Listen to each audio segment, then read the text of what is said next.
पहले जिक्र हो जाए महंगाई की दुहाई का। बाबर डोगर गुलाम रज़ा मेरे साथ हैं। बाबर डोगर साहब, आज तो आपके पास यानी फुल टॉस आ गई है हुकूमत की तरफ से, लेकिन मैं ही समझता हूँ कि कुछ हुकूमत कोशिश ज़रूर करी है कैश सब्सिडी देकर। उसामा साहब, मैं ये भी पढ़ रहा था, शौकत तरीन साहब जो वज़ीर ख़जाना है, उन्होंने ये लिखा कि पाकिस्तान में महंगाई खाली पाकिस्तान में नहीं है, सारी दुनिया में बड़ी महंगाई हुई है। तो सर मैं कुछ मैंने चीज़ें इकट्ठी की हैं, कुछ फिगर इकट्ठे किए हैं कि पाकिस्तान में 2021 में जो पर कैपिटा इनकम है वो $1190 है, बांग्लादेश में $1970 है, इंडिया में $1900 है, ईरान में $2282 है। इस कोरोना में उनका पर कैपिटा इनकम पाकिस्तान से बहुत ज़्यादा है। अब उसके साथ साथ अब आ जाए पावर्टी रेशो पे। पाकिस्तान में इस खिते में सबसे ज़्यादा पावर्टी रेशो है 39.2%। बांग्लादेश में 27%, बांग्लादेश में जो है, इंडिया में जो है 27% है और बांग्लादेश में 14% है महंगाई की, और पाकिस्तान में 5% पर ईयर के हिसाब से गुर्बत बढ़ रही है। मैं ये गुर्बत की बात कर रहा हूँ कि 5% के हिसाब से गुर्बत बढ़ रही है और 39.2% गुर्बत बढ़ी है पाकिस्तान में। इंडिया में 27%, बांग्लादेश में 14%। अब मुझे एक बात बताएं, ये कहते हैं जब ये कंपैरिजन करते हैं प्राइसेस का, तो फिर पर कैपिटा इनकम का भी तो कंपैरिजन करें ना, कि वहाँ पे एक आदमी कितना कमा रहा है, यहाँ पे कितना कमा रहा है, वहाँ पर जो है वो गुर्बत कितनी है, यहाँ पर गुर्बत कितनी है। सरकार हमारे तो सारे इंडेक्स सारे तबाह हुए हुए हैं। आपने गुर्बत को ख़त्म करने के लिए क्या किया, आपने पर कैपिटा इनकम को बढ़ाने के लिए क्या किया। आप मिसाल देते हैं महंगाई की बांग्लादेश के साथ, वहाँ पर कैपिटा इनकम कितनी है और यहाँ पर कितनी है, उसका भी तो साथ मुवाजना करें। वहाँ डॉलर कितने का, यहाँ डॉलर कितने का है। उसामा साहब जी, वो कहते हैं जी हम आमदनी बढ़ा रहे हैं, अब कामयाब पाकिस्तान प्रोग्राम आ रहा है, उसमें लाखों रुपए मिलेंगे कर्जे की सूरत में बगैर सूद के हर ख़ानदान को, ये गरीब ख़ानदान जिनकी आप 39% की बात करें, पाकिस्तान में गुर्बत की बात करें, उन तक वो पहुँचाएंगे। वो कह रहे हैं आमदनी बढ़ा रहे हैं, हमसे महंगाई कंट्रोल नहीं हो रही। सबसे ज़्यादा तेज़ी के साथ, सबसे ज़्यादा तेज़ शरह के साथ महंगाई सिर्फ पाकिस्तान में बढ़ रही है। आपका 170 रुपये का डॉलर हो गया। आपने जो भी बाहर से आपकी 80% ऐसी प्रोडक्ट्स हैं पाकिस्तान में जिसमें आपको बाहर से कुछ ना कुछ मंगवाना पड़ता है। जब आप हर चीज़ में पेट्रोल से लेके, गैस से लेके, खुराक से लेके, मेडिसिन से लेके, हर चीज़ में कोई ना कोई चीज़ ऐसी है जो बाहर से मंगवानी पड़ती है। अब इसका मतलब ये है कि जब डॉलर 170 का हुआ तो बाहर से हर चीज़ महंगी होगी, आपकी इम्पोर्ट जो है वो महंगी हो गई। अब इंपोर्ट्स महंगी होगी तो हर चीज़ महंगी हो गई। हालात ये हैं कि सैलरी आप बढ़ा नहीं रहे, मजदूरी आप बढ़ा नहीं रहे। मजदूरी क्या बढ़ानी, मजदूरी है ही नहीं है, इस लोगों के पास काम है ही नहीं है। लोग मार्केट में आप जो लोग बच्चे डिग्रियां लेके फिर रहे हैं, जॉब उनके लिए नहीं है।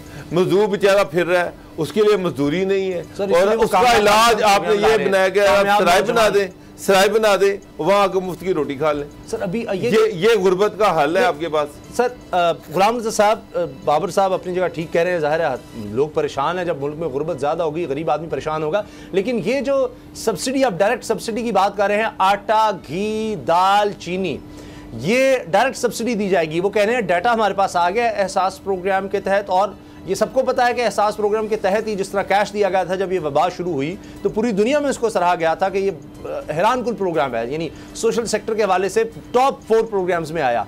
उसी डाटा को इस्तेमाल करके अगर ये काम किया जाता है तो इससे आवाम को कुछ तो रिलीफ मिलेगा, कम से कम जो गरीब तरीन तबका है उस तक तो कुछ सब्सिडी पहुंचेगी।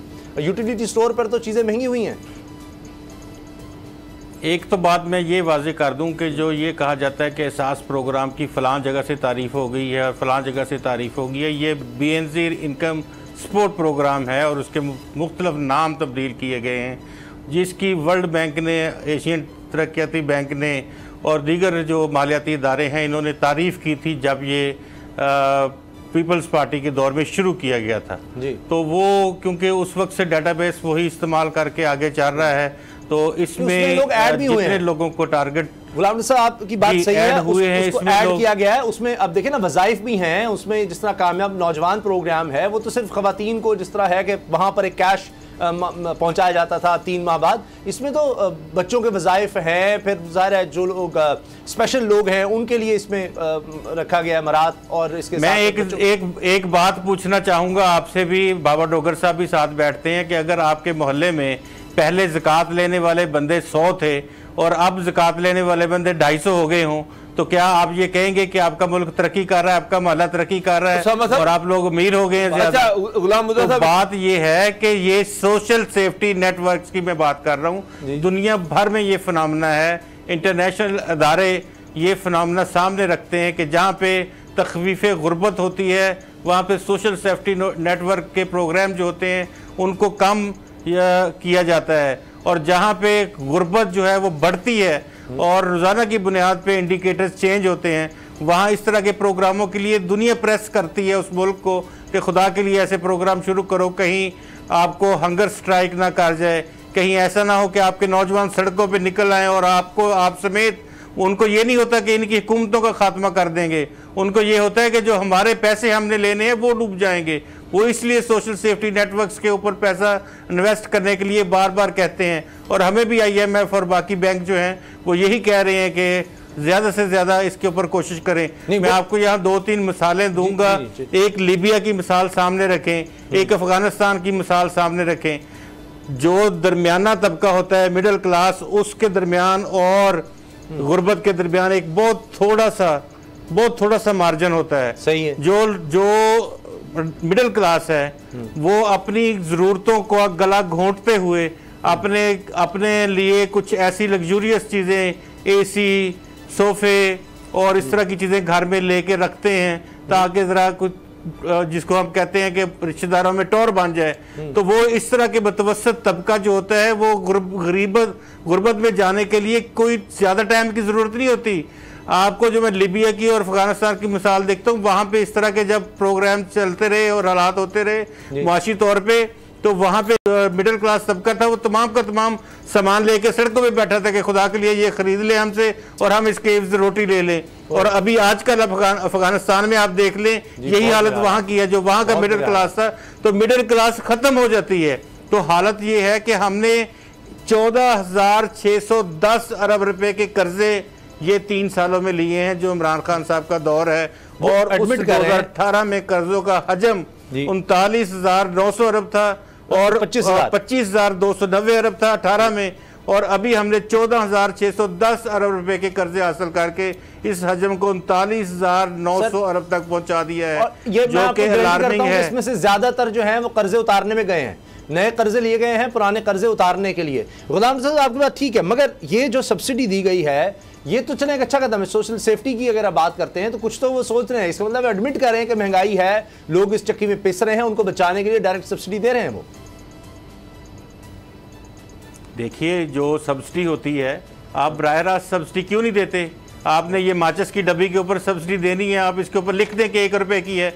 आप क्यों इसको 3 रुपए का रेट है और आप कहते हैं कि हम स्टोर वाले को दे देंगे 25 पैसे या उधर दे देंगे, जिसकी मर्जी जो मर्जी बेचे। आप बराह रास्त ऐलान कर दे, चीनी गवर्नमेंट ऐलान कर दे, चीनी 70 रुपए किलो मिलेगी, हर स्टोर के ऊपर मिलेगी। और ये मिलों के साथ सर ये तो गलत बात है ना कि आटा भी, अभी तो ये भी मैकेनिज्म आना चाहिए कि आटा जो है वो अमीर आदमी जो है को भी सब्सिडी मिल रही है। ये तो नहीं हो सकता चीनी पर अमीर आदमी को भी सब्सिडी मिले, जो टैक्स चोरी कर रहा है उसको भी आप हर चीज में सब्सिडी देंगे तो गरीब आदमी के लिए इनका जो गुर्बत का, देखिए फिर सुन ले मेरी बात, इनका जो गुर्बत जांचने का जो मापने का इनका पैमाना है ना, वो ये है कि अगर आपके नाम पे मोटरसाइकिल रजिस्टर है, अगर आपके नाम पे जो गाड़ी रजिस्टर्ड है, अगर आप कोई बैंक अकाउंट रखते हैं तो आप गुर्बत की सतह के अंदर नहीं आते, आपको वो सब्सिडी नहीं मिल सकती। इस हुकूमत का गुर्बत की तारीफ ये की गई है। तो जो लोग ऐसे सफेद पोश जिन्होंने अब कोई पैसे बैंक में आते हैं अकाउंट के किसी के तनख्वाह के, वो बेशक 20,000 रुपया हो,